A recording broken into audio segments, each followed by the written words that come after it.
Hey, John. Back in the shed. I'm recovered from July 4th. I think I've had a good rest. Let me turn my lights on. I'm dressed in black today, or at least dark blue, navy blue. Well, I'm smiling because it's actually sunny here in Wales. They don't call it Wow, Sunday for nothing. that is funny. Sunny in Wales. It's like Yeah. sunny in Seattle, right? I mean, it's just, uh, Yesterday, I was thinking that I hadn't thought through this lake idea all the way to the bitter end, but I'm feeling a bit more relieved today.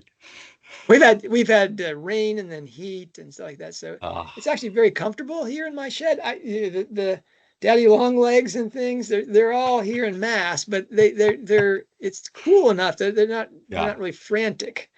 Um, wow. Pretty soon. I think in after we get through Harry Potter, I'm gonna get a picture of the shed here so people can actually they see it in the opening segue, but Yeah. um, really, here I am in the shed. All right. Uh, but today, it's Order of the Phoenix time here. Are you dressed in black too? I mean, yeah, we're A all, little bit. I got little bits of black here. Yeah, it's yeah. a dark book, isn't it? Now, obviously we were talking about Goblet of Fire yesterday. We didn't have to wait for our 3-year summer to talk about Order of the Phoenix, but Yeah, that well, that really is the difference between your first encounter with these yeah, books and the larger part of the world's first encounter with these books. Between 2000 and 2003, Pottermania simply goes off the charts. The first movie appears. Um, I wrote two books in that time. I had gone from being the father of seven, uh, working at a yurt company in Fort Townsend, to being something of a celebrity. They called us the one name fandomers.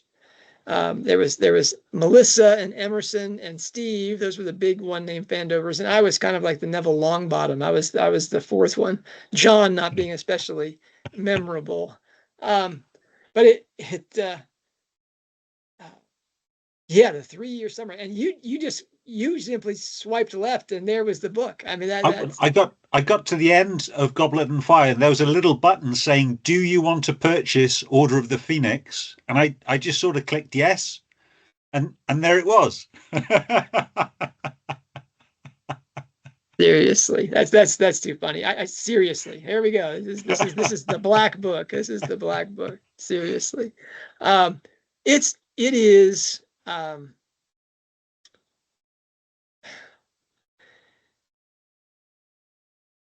The expectations were so high after that 3 year wait that it was almost a presumption that it was going to be a disappointment. Much like the Deathly Hallows, the last book, the lead up to it too was, is she going to be able to tie this thing off?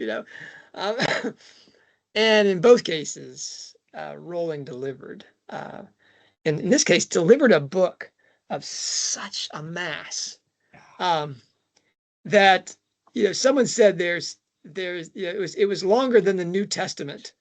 And a friend of mine said, the New Testament, it's the new, it's just this, it's all of it. Um, yeah, it really Is was. And that it also was the advent of, um, the I should say the peak of the Potter panic in the American culture wars. I think it was in 2000 and well, maybe it was 2005. Maybe it was when Half Blood Prince came out that the Cardinal Ratzinger checked in. Wow, did that cause a spin? Um, anyway, uh, tell me. So your first encounter was just click on the thing and on we go. yeah? I my encounter. This was the first book uh, that I experienced as a Potter pundit. I did interviews all that day, the day of release, and I had made a commitment. I did interviews for radio. I did um, interviews in person for local media and on the Olympic Peninsula, and then I gave a talk that night at the biggest Barnes and Noble bookstore on the peninsula, again, to hundreds of people. And it was frantic, and everyone was very excited and very friendly, and it was a lot of fun. My children were all there, and I didn't get paid for giving these talks, and they sold my books, which was nice. But the big deal was we got to be first in line, and so my children, began their and they have happy memories of this, going to the front of the line, getting 4 or 5 copies and running out of the store saying, "We have our copies." Everybody in line there, like, oh gosh, you have to wait, But the nightmare for me was I'd made a commitment to Publishers Weekly, which, if you're in the United States, is the, it's the reviewing organ for fiction, nonfiction in the United States. You have, if your book is putting out by a major house, it's definitely going to be reviewed by Publishers Weekly, and it's the group that bookstores look to first to see if the book's going to be any good. And it tells you what target market there is. Libraries and bookstores look at it.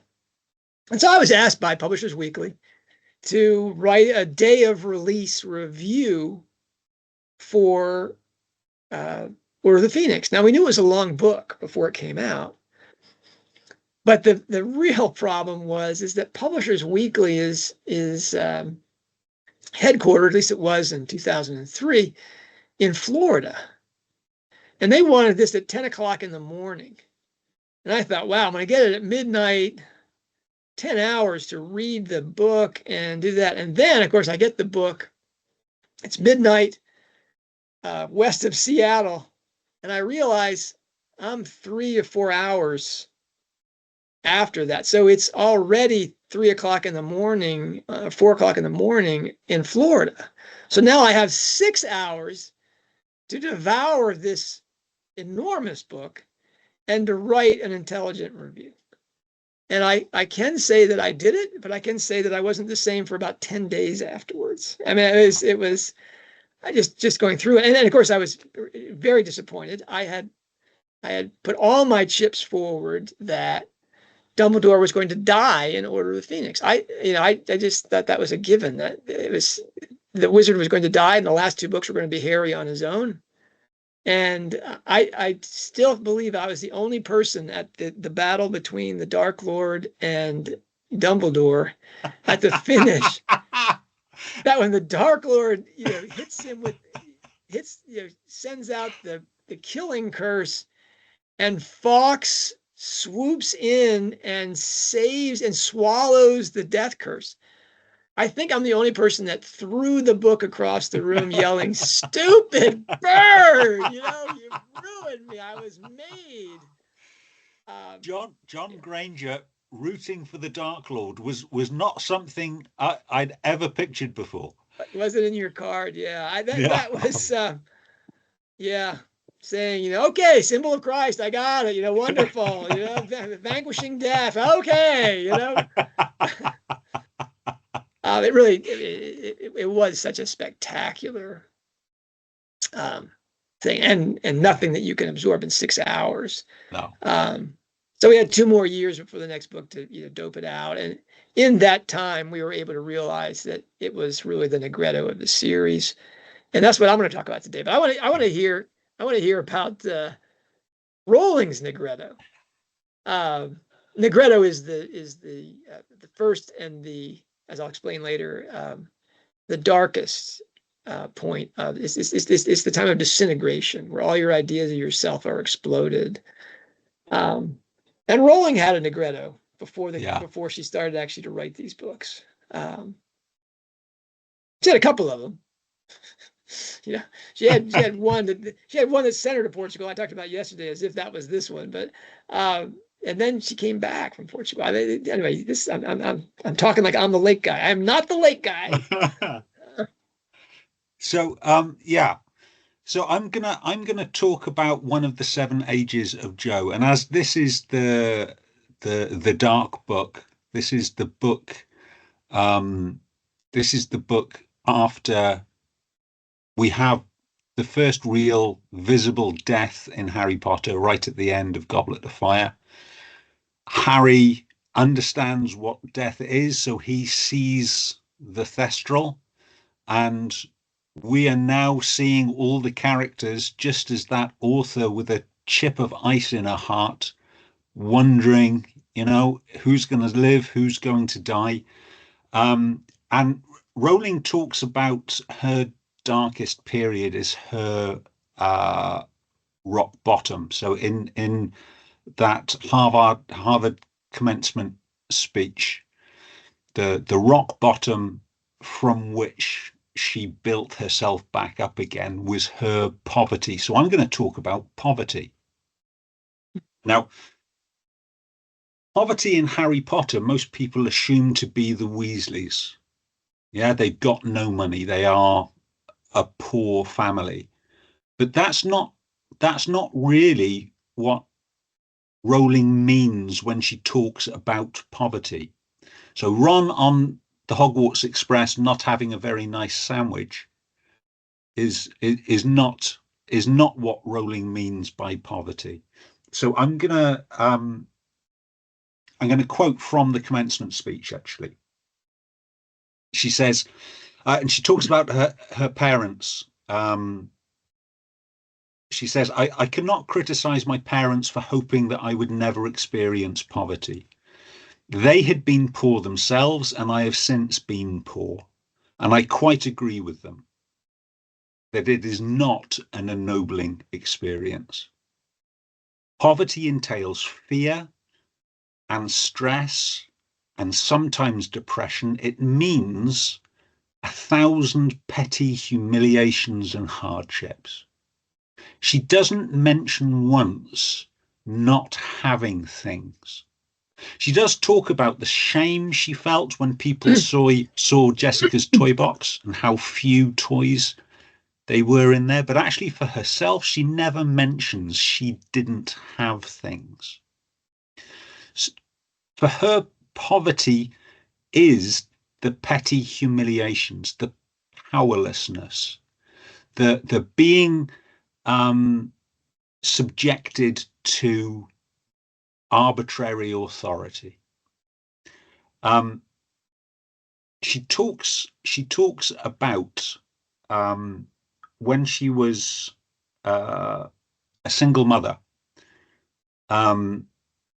She talks about that she was a graduate and she'd been in full-time employment all of her life, and she didn't want her daughter to grow up in poverty. But my district health visitor told me that I would never get state-funded childcare because you're coping too well. That's arbitrary, that's powerlessness and arbitrary authority.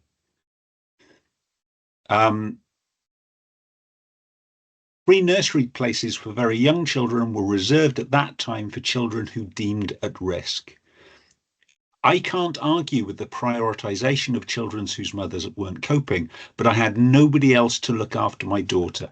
My sister worked full time. My mother was dead. I was in a strange city.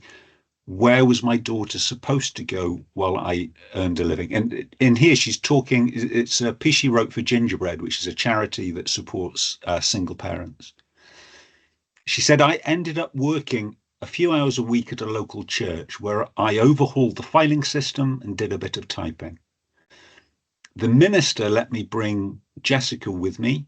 I was paid deliberately exactly the amount that I could keep without losing benefits, £15. Now, okay, that's a few years ago, but that's $20. For all this, I was immensely grateful. My overriding memory of that time is the slowly evaporating sense of self-esteem, not because I was filing or typing. There was dignity in earning money, however I was doing it, but because it was slowly dawning on me that I was now defined in the eyes of many by something I had never chosen. I was a single parent, and a single parent on benefits to boot. Patronage was almost as hard to bear as stigmatization. I remember the woman who visited the church one day when I was working there who kept referring to me in my hearing as the unmarried woman. Sorry, the unmarried mother. So that's just to give some idea of how psychologically hard that must have been. If we look within Order of the Phoenix, we look for, and we find it relatively easily, the arbitrary power, the assumptions from people in authority, the injustice meted out by seemingly people with patronage. That's Dolores Umbridge, and I think that's where the character of Dolores comes from. Now, Rowling has actually spoken about her inspiration for Dolores, and it was a real woman.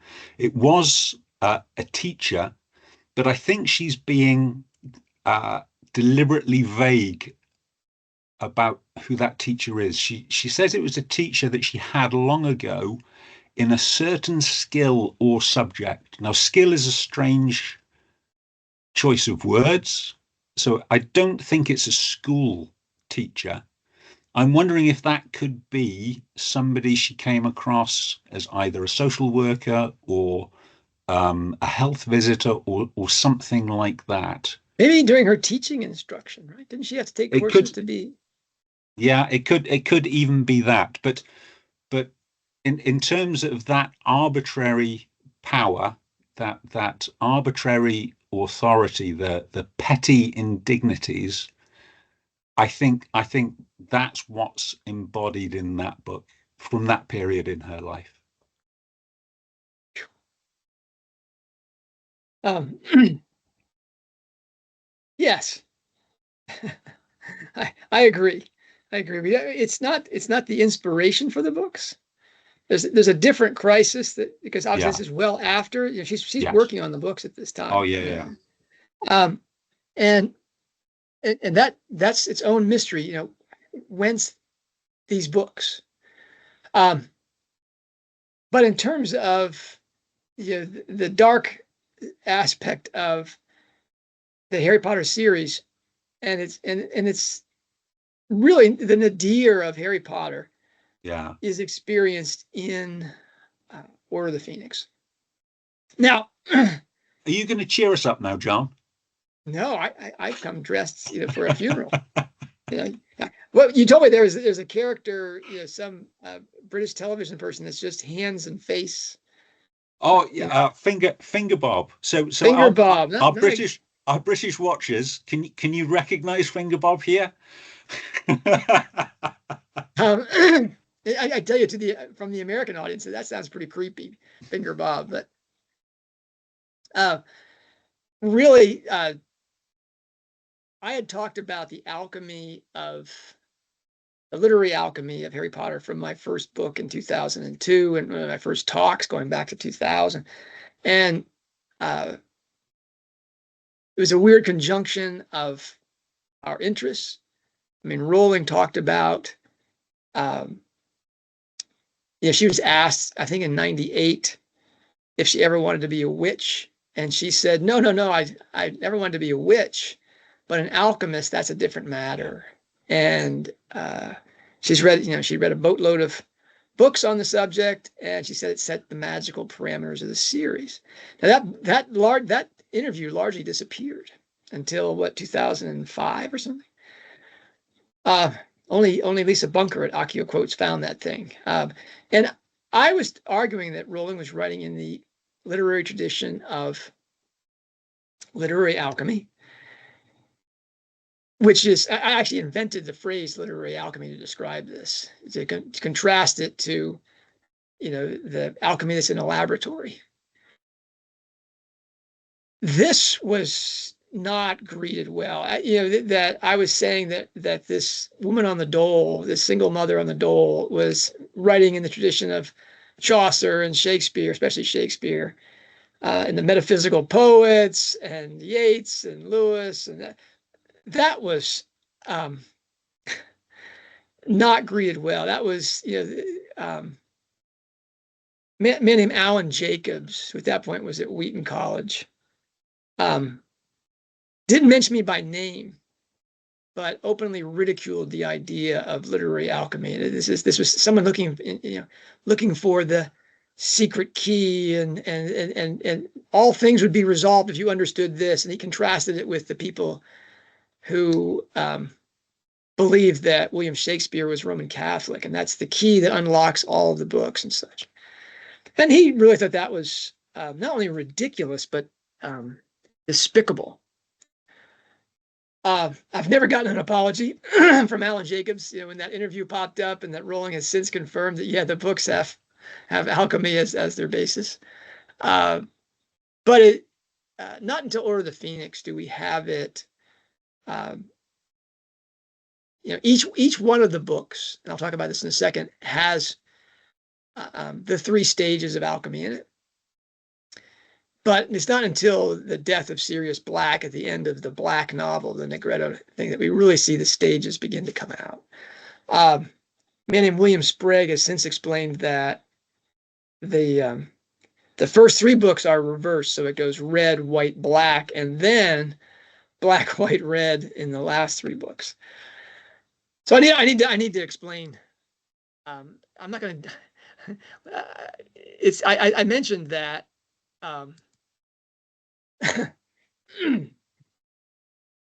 In the talk about Goblet, about ring composition, that I gave a talk at the Samsung Center that went on for hours, but I've given weekend seminars on ring composition where I've given 6 talks about it, and just talking about the ring composition of Running Grave was I don't know how many words that it could have been a small book. The things I wrote about the structure of Running Grave.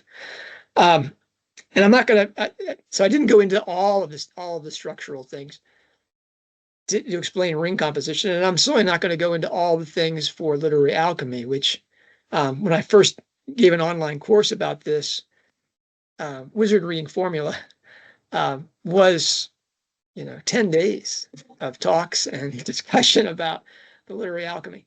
But really, to get literary alchemy, you have to understand a few things here. One is it's not just about making gold out of lead, and it's not about getting the Philosopher's Stone and then the elixir of life so you can live forever. The real goal is the spiritual transformation of the adept, working with the alembics in the laboratory. That the alchemist's goal is their enlightenment, turning their leaden soul into something which has been illuminated. Excuse me. Time to get my Doom bar up here, Nick. Yeah, this is my UCO glass, but I'm drinking a little of Cormoran Strike's. So I have favorite beverage. I have a little Doom bar here for later as well. Right. I'll save it till after we finish podcasting.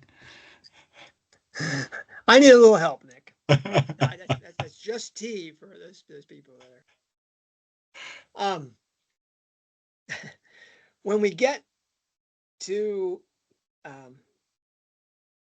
the literary alchemy is the use of the laboratory symbolism, and how alchemists wrote this up, because it was a secret, sacred science. How they wrote this up, they did it in symbols. And the 3 stages of their transformation, they gave Latin-derived names, and they're based on colors. The first one is the Negretto, or the black stage, from the Latin word for black. The second stage is called the Albedo, which is for the Latin word for white or resplendent, albus. And the last stage is the Rubetto, which is, you might from ruby or rubeus, is the red stage.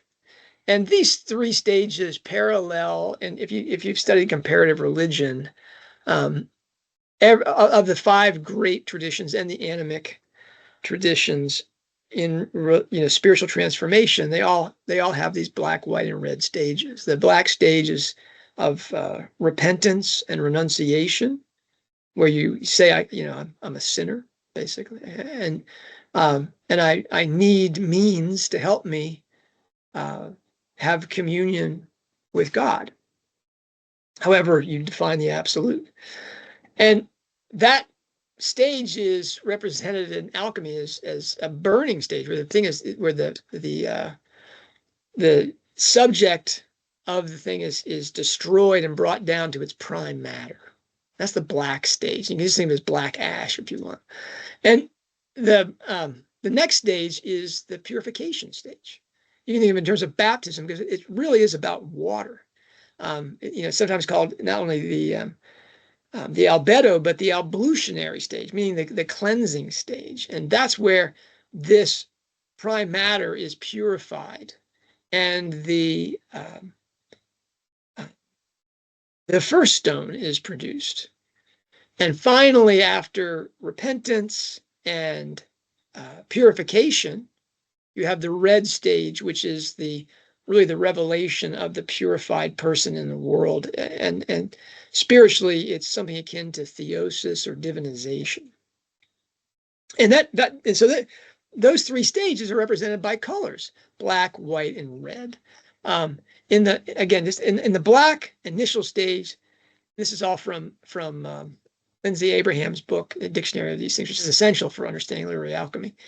In the black initial stage, the body of the impure metal, the matter for the stone, or the old outmoded state of being, is killed, putrefied, and dissolved into the original substance of creation, the prime matter, in order that it may be renovated and reborn in a new form. Sirius Black is named for this stage of the work. The book in which he died, Phoenix, is the Negretto novel of the series. We're going to come back to that. The second stage is of alchemical transformation of lead to gold, is the albedo, or white work. It follows the ablution or washing of the calcified matter at the bottom of the alembic, the washing of which causes it to show the peacock's tail, the cauda pavonis, or the colors of the rainbow before turning a brilliant white. Albus Dumbledore is the character with the white name. Albus is Latin for white or resplendent.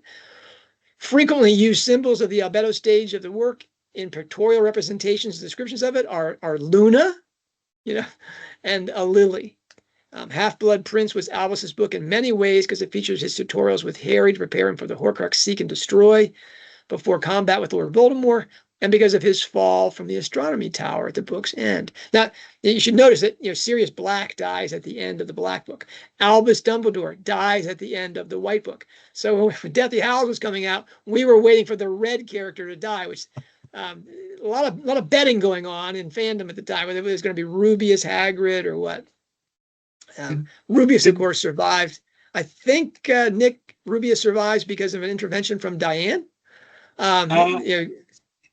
Yes, intervention from Diane. Also, Rowling had an image in her head which she couldn't let go of. So she had the picture of Hagrid arriving at Privet Drive carrying the infant Harry, and she had the picture in her head of Hagrid coming out of the Forbidden Forest carrying the unconscious Harry.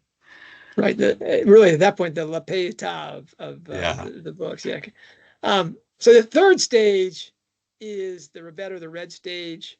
When the matter of, this is Abraham again, when the matter of the stone has been purified and made spotless in the albedo, it is then ready to be reunited with the spirit, or the already united spirit and soul.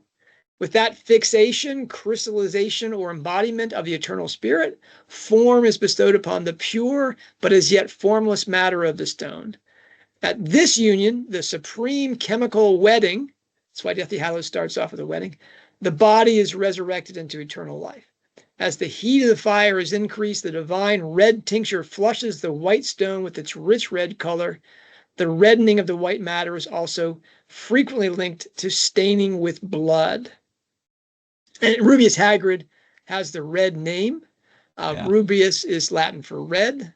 The Latin for black, of course, is niger, But so Sirius's name is translated to English black, I think, for obvious reasons. I mean, a common symbol of the red work and the Philosopher's Stone is the red lion, the house mascot for Gryffindor. So every book, the series as a whole, ends with a black, white, and red book. And every book, I'm going to say, is also that way. Briefly, the black work or dissolution is the work done on Privet Drive by the Dursleys and in the dungeons by Snape at Hogwarts. The white work is Harry's study time or year at Hogwarts under the watchful eye of the white alchemist, Albus Dumbledore, in combination with and painful separation from Ron, Hermione, or both. The red work is the crucible scene underground or in a graveyard in which Harry always dies a figurative death and is saved by love in the presence of a symbol of Christ. The resurrection at story's end each year is the culmination of that year's cycle and transformation. The cycle then closes with congratulations and explanations from the master alchemist and a return to the Dursleys for another trip through the cycle. Now, Nick, you say that the Hogwarts is a 7-year thing because comprehensive schools are 7 years in length. The accepted opinion in the shed is that it's because we go through this black, white, red cycle 7 times in alchemy that it's the reason that it's not 6 years as the usual schoolboy novel is. Well, that's the exact reason why we have 7 years in a comprehensive school, John. Founded by Isaac Newton and all the alchemists back in the day, right? Yeah. I love it. I love it. All right. I love thinking of the the socialists that came up with the comprehensive school system being closet alchemists. All right. The Negretto, and we're talking about Order of the Phoenix here, and it is that, I think I said that I went out on a limb in my first book and predicted that Phoenix would be the white stage of the alchemical work because I thought, and that Dumbledore would die, because I thought the Goblet was the Negretto. I thought Goblet was really depressing compared to the first 4 books, right? I mean, Harry winds up in a graveyard and all these things. But how wrong I was. Order of the Phoenix, from its hot and dry beginnings and sojourn in the House of Black to the police state of Dolores Umbridge. Her name means grieving resentment or grievous shadow. Excuse me. I gotta have some more of this Doom bar here. Literally, her name means something like a woman who blocks the sun. Yeah. And Order of the Phoenix, of course, ends with the death of Sirius Black in the Department of Mysteries. This is the Negretto volume of the Harry Potter series. Harry literally and figuratively is burnt up, broken down, dissolved, and bled until everything that he thought he was, the Quidditch seeker for the ages, Ron and Hermione's superior, not in that book. He's the pet of Dumbledore. Nope. No. He loves Hogwarts. In this book, he wants to go back to Privet Drive. He also thinks that he's the son and spitting image of a great man. He learns in Order of the Phoenix that his father was not always a great man. It was kind of a nasty adolescent. He sees himself as the victim of the Dursleys, the valiant enemy of Snape, even as being the hero and man of action in times of crisis. All of those things are taken from him or revealed as just falsehoods. The boundaries of his worlds collapse. The Dementors come to Little Whinging, and Petunia knows about them. Privet Drive is no longer a sanctuary, however miserable, and Hogwarts is no longer edifying or any joy to him. The world is no longer separated into good guys, muggles, and Death Eaters, and Harry has been reduced to his formless elements. This is, the absolute basement for Harry Potter. This is his black stage in which everything is going to be rebuilt inside Half-Blood Prince, and then he'll come to his apotheosis as the boy who lived and vanquished the Dark Lord in Deathly Hallows. You can't, just like you can't have Easter without Good Friday, you don't get Deathly Hallows and the happy, Easter ending without the Negretto and all of the deaths to self that you get there. And I was thinking about what we were talking about in terms of the lake, Rowling's dissolution in the nadir of her life after her return from Portugal. And really, this is the suicidal time, suicidal Yeah. depression, and everything. It's also the end of her pride. I mean, she wasn't working class. She wasn't proper middle class in the UK term. She'd be middle class in terms of how Americans use that term, but she was lower middle class. But she was the head girl of her school. Yeah.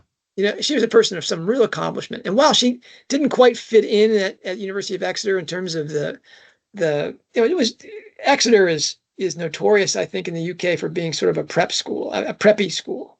Where It is one of the leading universities. Obviously, in a country that has Oxford and Cambridge, and St. Andrews, there's quite a gulf between the leading universities and those, but it's still one of the leading universities.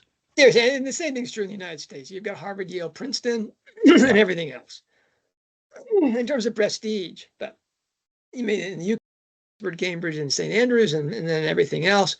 And the people that didn't do quite so well on their owls and newts wind up at Exeter, and they go there to party.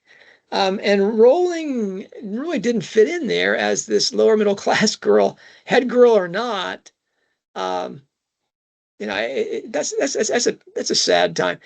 But I think she had this vestige of pride that she was she had her vocation very clear in her head. But then she goes to Portugal and the marriage fails. She's physically and emotionally abused there.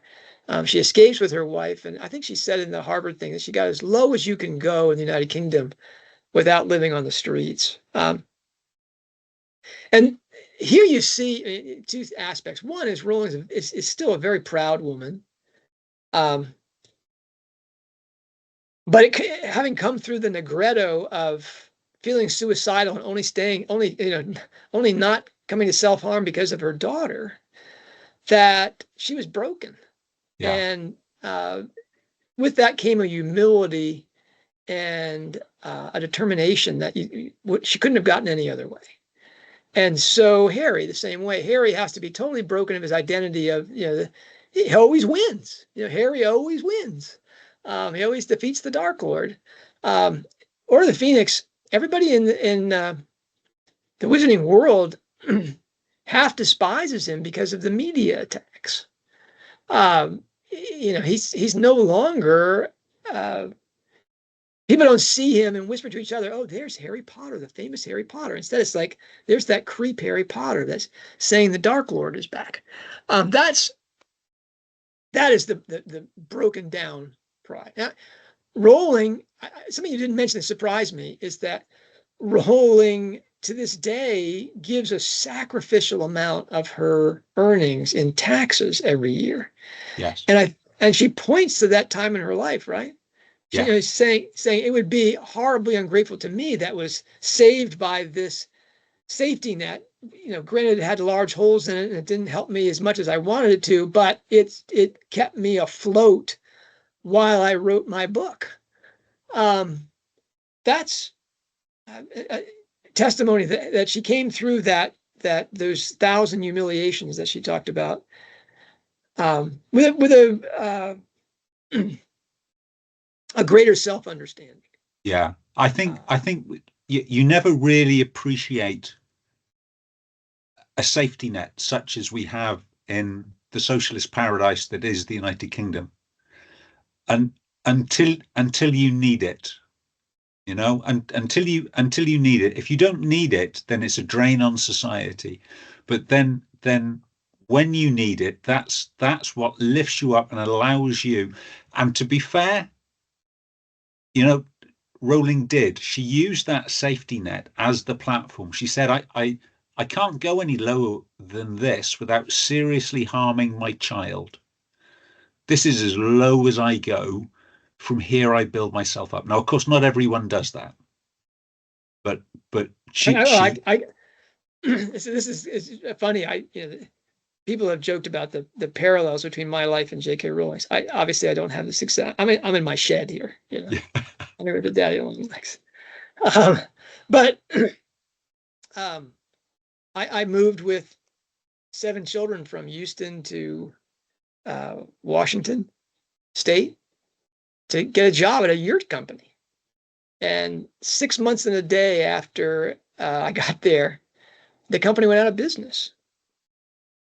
Now I had 7 children and no visible means of support in a place that is, the Olympic Peninsula is very, very beautiful. And it's a great place to retire if you're a Microsoft executive out of Seattle. But for large families, there really isn't a lot of jobs out there. And as I was writing my first book on Harry Potter, I was going out looking for jobs every day. I had to report, that I had looked for these many jobs. The state of Texas, praise God, kicked in some unemployment benefits with the Soviet Republic of Washington, and I was floated with my family for 6 or 7 months, during which time I wrote my first book. And that, that's a queer correspondence, but I was happily married. I had a wonderful faith community, and a supportive family. I was living in a house that my parents had purchased. So, I mean, it was not anything like the agonies that Rowling went through. I had not a single thought of suicide or anything like that. But I get it. There's a time in your life when you're on food stamps and you're getting unemployment benefits and stuff like that, where if that weren't there, it's a whole different world. It's a whole different world. And to her credit, she's one of the few extremely wealthy people who says, I should be taxed more. And I think, there are people in the UK that pay. I think that's why she gives so much away. Yeah, she doesn't have an attachment to her money to speak of. I mean, that's, again, having come through that experience was her Negretto. She was broken down. Especially with the cognitive behavior therapy exercises that she had. She came to examine her own beliefs, sort through those beliefs, choose the ones that were good for her, and take on better ones for those that were not working for her. Suffering is the origin of consciousness, is the Dostoevskian formula. And while she was already a remarkable artist by the time that she goes through that period, her chrysalis as a human being and an author takes place through that agony. Those people who despise her, maybe they think that she's still, whatever. But those of us who admire her work and celebrate her philanthropy and her paying her taxes, there are people that in the UK that pay, much more taxes than she does because they have much bigger fortunes. Yeah. But in terms of the philanthropy and the taxes, she may be sui generis. All right. So we've talked about we've gone through some keys here. Yeah. We've talked about genre. We talked about symbolism, the Christian symbolism in Chamber of Secrets. We talked about parallelism. We did chiastic structure much more in that, and now we've done literary alchemy. What's next, Nick? So we've got Half-Blood Prince. Wouldn't it be embarrassing if I couldn't remember that? And I was on the verge of not being able to remember this book. So Half-Blood Prince is next. So this is the 6th in the series. That's the one with the big finish, the lightning struck tower. What are you going to choose from the shed next time, John? I think I just want to talk about Rowling's comment that 6 and 7 are conjoined. And I want to talk about the story formula that is true in every single Harry Potter novel. There's what we call the Harry's journey, right, as opposed to the hero's journey. And every book checks all the boxes except for Half-Blood Prince. And so I want to talk about that. What's coming out of the lake? So we haven't had a key relationship in a while. So I'm gonna put a key relationship into Half-Blood Prince, and I am going to go for the real Severus Snape. Now, oh my goodness. So Rowling has been very coy about real life inspiration for the characters she writes about. She's only really ever admitted to Gilderoy Lockhart and never really told us who that is, although we have our suspicions. However, I think it's now generally accepted, at least within the fandom, that Severus Snape was based upon her chemistry teacher, John Nettleship. And I think I can give some arguments as to why that is beyond any doubt now. Yeah, John Nettleship. This is something that's really come up relatively recently, at least in terms of how we've discussed this at Hogwarts Professor. And it's not a happy story. But yeah, I think John Nettleship, I think, more than came to terms with it, and I am going to talk a little bit about how, particularly as a young person viewing an authority figure, never really sees the true image. And I believe certainly John came to understand that. He certainly embraced his role as Snape. Yeah, he's anyway, I look forward to hearing that. I've read your late discussion of this and explored some of this myself. It's like Lucy Shepherd. Yeah. John Nettleship wrote a book and we can't find a copy of it, right? No. We can't find. No. In shortly after Hallows was published, he also used to run tours in and around Chepstow, Harry Potter tours. What I wouldn't give to have been on one of those tours. All right. So anyway, it's I feel fully recovered. I can take my black shirt off now. I won't be Mr. Fingers, whatever he was called.